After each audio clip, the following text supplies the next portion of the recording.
하시겠습니다. 하나님 아버지, 우리가 설날 연휴를 지내고 이제 다시 첫 시간부터 하나님 앞에 예배로 올려드립니다.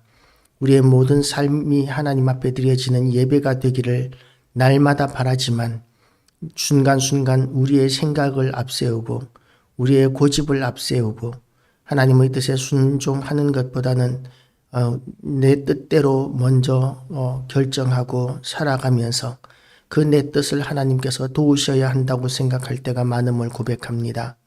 하나님 아버지, 우리의 이 교만하고 무지몽매한 우리의 심령들을 불쌍히 여겨 주시옵시고 하나님의 선하시고 기뻐하시고 온전하신 뜻을 분별하며 그 뜻에 합당한 삶을 우리가 하나님 앞에 살아드리게 하여 주시옵시고 이 아침에도 주시는 말씀을 통하여 우리가 새로운 피조물로 거듭나는 시간 되게 하여 주시옵소서.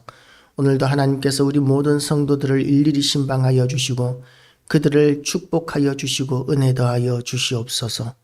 은혜 더하여 주시옵시고 도와주시고 또한 우리 교회 붙이기를 원하시는 모든 심령들을 하나님께서 붙들어 인도하여 주시옵소서.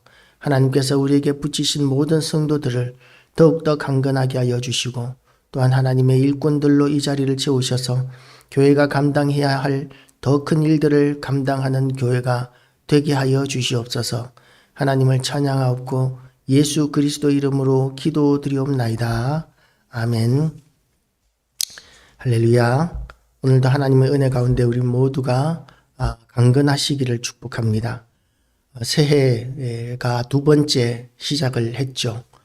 신년 이렇게 신정이 있었고 또 설날, 이번에 우리가 설날을 이렇게 지냈는데 이렇게 새해를 두 번 시작하는 것을 통해서 우리가 처음 신년 신정에 결심했던 한 해에 대한 우리의 결심들을 새롭게 하고 또한 흐려져 가는 우리의 결심들이 다시 한 번 더 새롭게 다짐을 하는 그런 기회가 되면 참 좋겠습니다.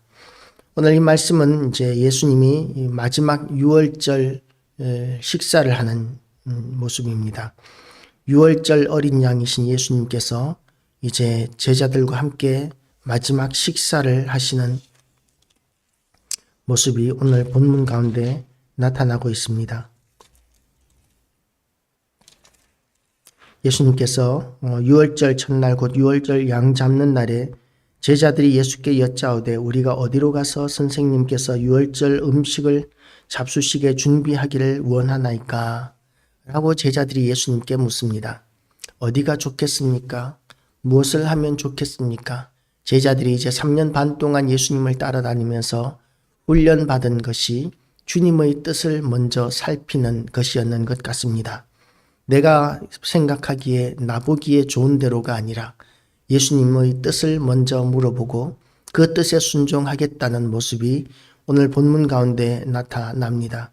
그리고 또한 예수님께서 예루살렘 성 안으로 들어가실 때에도 예수님께서 그 나귀, 어린 나귀 아무도 탄 적이 없는 그런 나귀를 이렇게 구하는데 제자들에게 그 나귀를 풀어오라고 이렇게 말씀하시고 주인이 누가 그 나귀를 왜 가져가느냐 왜 끌고 가느냐라고 물으면 주께서 쓰시겠다 하라고 이렇게 이야기합니다.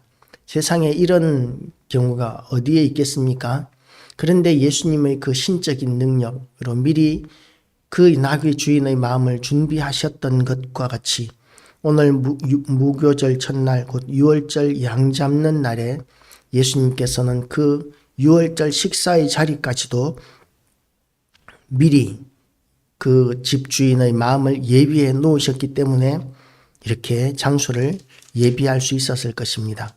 예수님께서 뭐라고 말씀하시느냐 하면 제자 둘을 보내시며 이르시되 성내로 들어가라. 그리하면 물 한 동이를 가지고 가는 사람을 만나리니 그를 따라가서 어디든지 그가 들어가는 그 집주인에게 이르되 선생님의 말씀이 내가 내 제자들과 함께 유월절 음식을 먹을 나의 객실이 어디 있느냐 하시더라 하라. 그러니까 예수님의 제자들이 성 안에 들어갔는데 물 한 동이를 가지고 가는 사람을 만날 확률이 얼마나 되겠습니까? 우연히 이렇게 만나게 된 것처럼 보입니다. 그런데 예수님께서는 그 우연이라는 것까지도 계획하셔서 섭리하시고, 그리고 그 우연이라는 것을 통해서 최후의 만찬, 유월절 만찬을 지금 준비하고 계시는 것이죠. 그리고 오늘 이 본문을 통해서 우리가 깨달을 수 있는 것이 있는데, 그게 뭐냐 하면 이 나귀의 주인이나 또한 유월절 식사할 수 있는 다락방의 주인이나 다 헌신된 사람들이었다는 것입니다. 주께서 쓰시겠다 하라고 이렇게 이야기하면 그냥 다 내어놓는 이런 모습들을 본문을 보면 우리가 알 수 있습니다. 그래서 예수님께서는 내 제자들과 함께 유월절 먹을 나의 객실이 어디 있느냐. 제자들은 예수님을 위하여 선생님께서 유월절 음식을 잡수시게 준비하기를 원하나이까? 그렇게 물었는데 예수님께서는 내가 내 제자들과 함께 라고 이렇게 이야기하시면서 제자들을 위해서 이 장소를 준비하고 계시는 것이죠. 예수님께서 유월절 식사를 간략하게 하기를 원하신다면 예수님이 몇몇 친한 한 3명 정도, 수제자 3명 정도 변화산에 올라갔던 그 제자들 정도 들어갈 작은 방 하나면 됐을 것입니다. 테이블 하나 정도 놓을 수 있는 작은 방이면 되었을 것입니다. 그런데 예수님까지 포함해서 13명이 들어가야 하는 유월절 식사 자리는 넓은 방이어야 했을 것이고, 그 넓은 방을 준비하시는 이유가 제자들을 위한 것이었습니다. 그리고 또한 오늘 이 본문에 나오는 이 다락방의 주인도 예수님께 헌신된 모습을 우리에게 보여주고 있는 것이죠. 우리 성도들의 모습이 이러해야 합니다. 우리 모든 소유가 하나님의 것이고 예수님의 것이라는 것을 우리는 인식을 해야 합니다. 우리가 무조건 다 내놓을 필요는 없습니다. 이단은 가면 무조건 다 내놓으라고 합니다. 11조는 구약의 것이고 율법적인 것이기 때문에 내놓을 필요가 없다라고 이렇게 가르치면서 동시에 이제 모든 것이 하나님의 것이기 때문에 다 내놔라 라고 하면서 그야말로 신도들을 거덜을 내버리는 것이 이단들의 일반적인 모습입니다. 그런데 우리는 다 내놓을 필요가 없습니다. 우리에게 있는 것이 다 하나님의 것이라는 것을 인식하고 주님께서 쓰시겠다고 할 때 우리가 관리하고 있던 것을 내놓으면 됩니다. 그런데 우리가 소유하고 있는 것, 관리하고 있는 것을 우리 것이라고 주장하게 되면 주님이 쓰시겠다고 해도 내놓을 수 없는 그런 안타까운 상황 가운데 처하게 되는 것이죠. 그래서 우리는 온전한 믿음을 가진 자로서 주님 앞에 쓰임 받는 것이 얼마나 영광스러운 일인지, 그리고 주님을 위하여 내놓는 것이 결코 손해되는 것이 아니라 하나님의 영광을 위하여 당연히 하나님의 것이기 때문에 내놓아야 함에도 불구하고 하나님께서는 그렇게 내놓는 자들을 귀하게 여기시고 축복하시고 그리고 갚아주시는 하나님이시기 때문에 우리는 하나님께서 내놓을 때 얼마든지 하나님 앞에 드릴 줄 아는 그런 교회와 성도들 다 되시기를 축복합니다. 이런 헌신된 자들로 인해서 예수님께서는 이렇게 예루살렘 입성하실 때에 호산나 다윗의 아들 다윗의 이름으로 다윗의 자손으로 오시는 이여라고 하면서 그렇게 수많은 사람들이 환영을 받으면서 즉위식과 같은 그런 예루살렘 입성식을 하실 수 있었고, 오늘 이렇게 예수님께서 십자가를 지시기 전에 저는 그 마지막 최후의 만찬, 유월절 어린 양으로서 준비되는 이 유월절 만찬을 하실 수 있으셨습니다. 우리도 이렇게 하나님 앞에 헌신된, 그래서 하나님으로부터 쓰임을 받는 우리 모든 교회와 성도들 되시기를 바랍니다. 그리고 그 식사 자리에서 이제 유월절 음식을 준비하게 됩니다. 이렇게 하나님 앞에 헌신된 자들로 말미암아 우리가 이렇게 귀한 유월절 식사 자리, 이 유명한 최후의 만찬 성화도 이 배경으로 이렇게 기록되게 되었던 것이죠. 구한 말에 활동했던 루비 캔드릭이라는 여자 선교사가 있습니다. 그녀는 24이라는 어린 나이에 뜨거운 열정을 품고 이 나라를 찾아왔지만 급성 맹장염을 알아서 선교사로서의 삶을 1년도 살지 못하고 그만 세상을 떠나고 맙니다. 켄드릭 선교사는 진정 한국을 사랑했고 한국을 위해 자기 생명을 바치려고 했습니다. 선교 사역 중 미국에 있는 부모에게 보낸 지 얼마 지나지 않은 후 병에 들었다가 그리고 죽었습니다. 죽기 전에 자기를 파송했던 텍사스 청년회에 이런 편지를 보냈습니다. 만일 내가 죽으면 텍사스 청년 회원들에게 10명씩, 20명씩, 50명씩 아침 저녁으로 조선으로 나오라고 전해주세요. 그리고 편지 끝에 이렇게 썼습니다.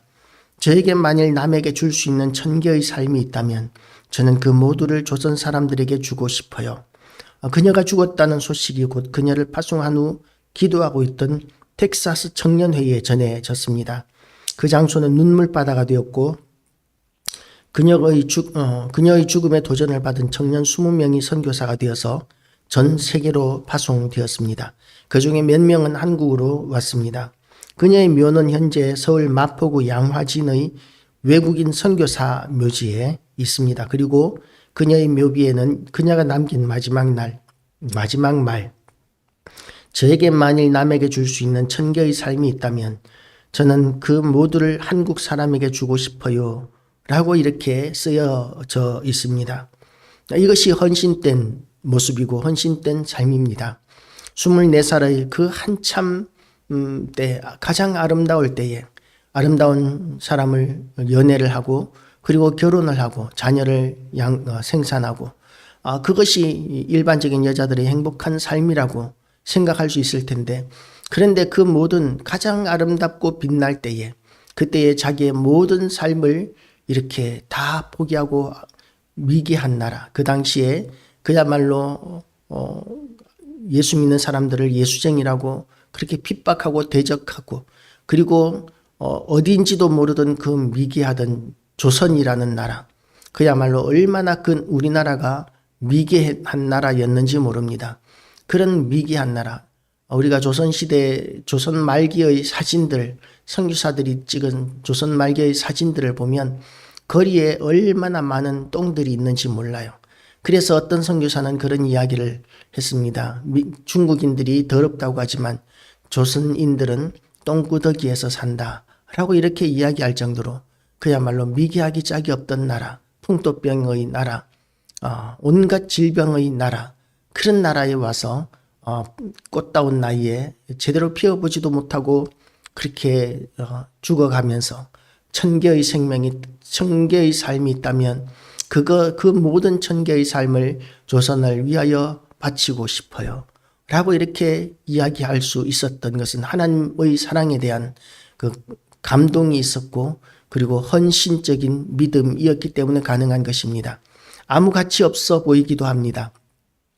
뭔가 복음을 열심히 전하고 또 많은 사람들이 믿게 하고 또한 조선이라는 나라에 많은 기여를 하고 그렇게 되었으면 참 좋았겠지만 하나님께서는 그렇게 하나님 앞에 드려진 그 믿음을 보시고 그리고 그것을 귀하게 여기십니다.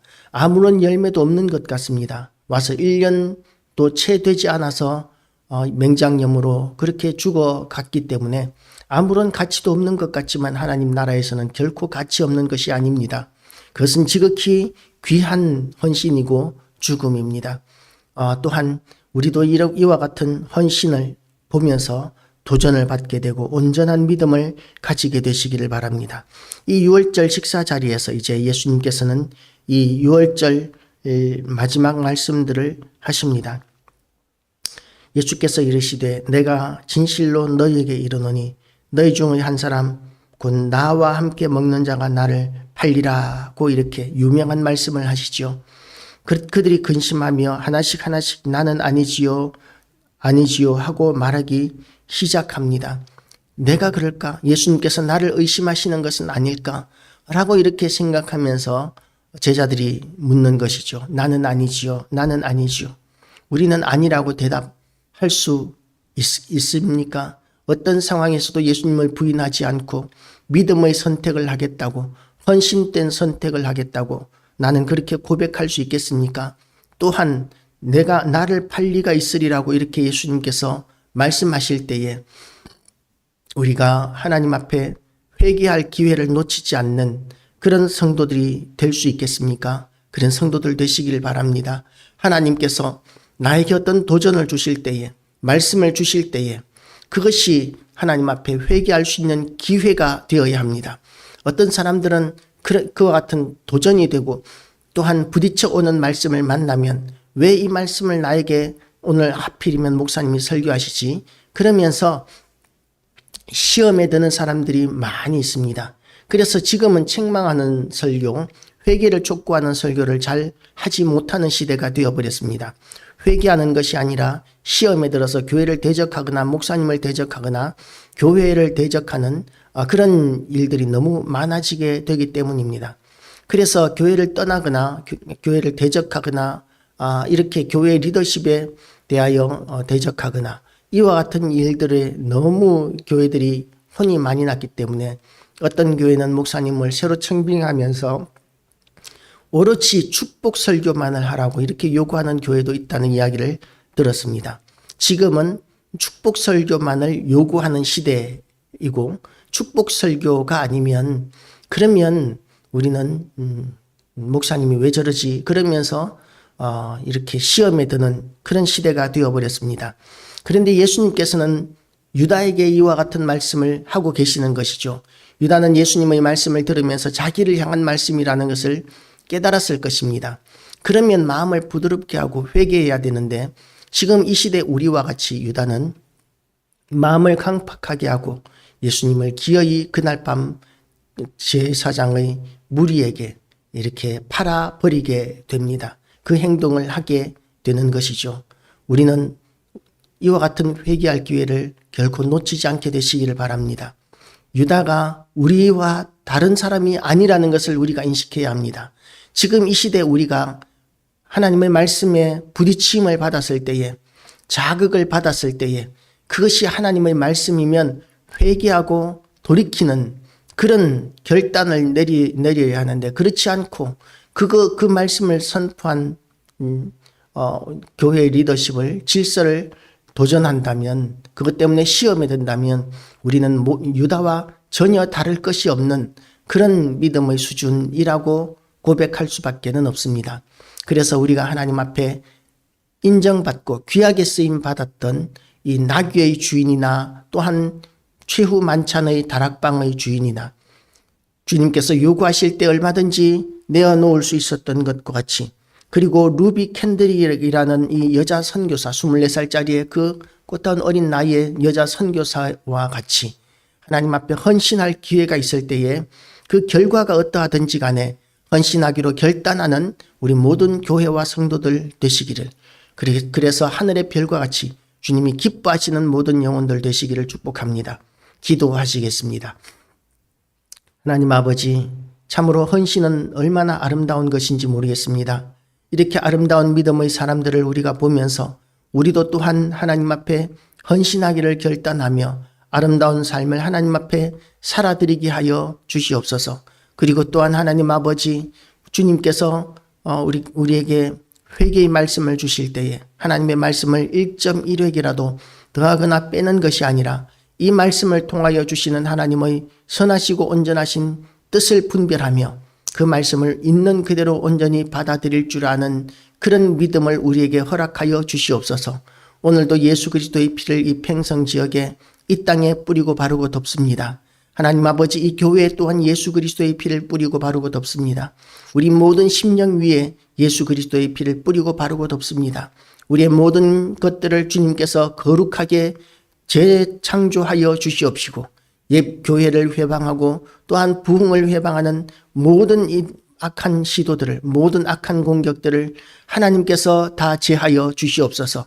온전히 하나님께서 우리를 통하여 영광 받으시기를 원하옵고 또한 하나님 아버지 주님께서 우리 교회를 통하여 속히 하나님 더 큰 일들을 감당할 수 있도록 일꾼들을 붙여주시기를 원하오며 예수 그리스도 이름으로 기도드리옵나이다.